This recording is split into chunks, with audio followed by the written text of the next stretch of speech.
Nós que somos fortes, devemos suportar as fraquezas dos fracos e não agradar a nós mesmos. Cada um de nós deve agradar ao seu próximo para o bem dele, a fim de edificá-lo. Pois também Cristo não agradou a si próprio, mas como está escrito, os insultos daqueles que te insultam caíram sobre mim. Pois tudo que foi escrito no passado foi escrito para nos ensinar, de forma que, por meio da perseverança e do bom ânimo precedentes das Escrituras, mantenhamos a nossa esperança. O Deus que concede perseverança e ânimo, dê-lhes um espírito de unidade, segundo Cristo Jesus, para que com um só coração e uma só voz vocês glorifiquem ao Deus e Pai do nosso Senhor Jesus Cristo.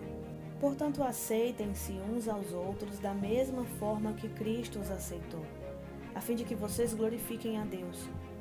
Pois eu lhes digo que Cristo se tornou servo dos que são da circuncisão por amor à verdade de Deus, para confirmar as promessas feitas aos patriarcas, a fim de que os gentios glorifiquem a Deus por sua misericórdia, como está escrito: Por isso eu te louvarei entre os gentios, cantarei louvores ao teu nome. E também diz: Cantem de alegria, ó gentios, com o povo dele. E mais: Louvem o Senhor todos vocês gentios, cantem louvores a ele todos os povos. E Isaías também diz: Brotará a raiz de Jessé aquele que se levantará para reinar sobre os gentios. Estes colocarão nele a sua esperança. Que o Deus da esperança os enche de toda alegria e paz, por sua confiança nele, para que vocês transbordem de esperança pelo poder do Espírito Santo. Meus irmãos, eu mesmo estou convencido de que vocês estão cheios de bondade e plenamente instruídos, sendo capazes de aconselhar-se uns aos outros. A respeito de alguns assuntos eu lhes escrevi com toda a franqueza, principalmente para fazê-los lembrar-se novamente deles, por causa da graça que Deus me deu de ser um ministro de Cristo Jesus para os gentios, com o dever sacerdotal de proclamar o Evangelho de Deus, para que os gentios se tornem uma oferta aceitável a Deus, santificados pelo Espírito Santo.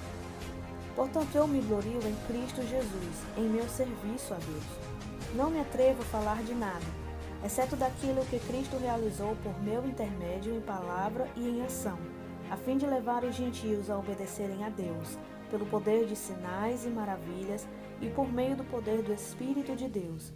Assim, desde Jerusalém e arredores até o Ilírico, proclamei plenamente o Evangelho de Cristo. Sempre fiz questão de pregar o Evangelho onde Cristo ainda não era conhecido, de forma que não estivesse edificando sobre alicerce de outro. Mas antes, como está escrito, hão de vê-lo aqueles que não tinham ouvido falar dele, e o entenderão aqueles que não o haviam escutado. É por isso que muitas vezes eu fui impedido de chegar até vocês. Mas agora, não havendo nestas regiões nenhum lugar em que eu precise trabalhar, e visto que há muitos anos eu anseio vê-los, planejo fazê-lo quando for à Espanha. Espero visitá-los de passagem e dar-lhes a oportunidade de me ajudarem em minha viagem para lá, depois de ter desfrutado um pouco da companhia de vocês. Agora, porém, eu estou de partida para Jerusalém, a serviço dos santos. Pois a Macedônia e a Acaia tiveram a alegria de contribuir para os pobres dentre os santos de Jerusalém. Tiveram prazer nisso e, de fato, são devedores aos santos de Jerusalém. Pois se os gentios participaram das bênçãos espirituais dos judeus, devem também servir aos judeus com seus bens materiais.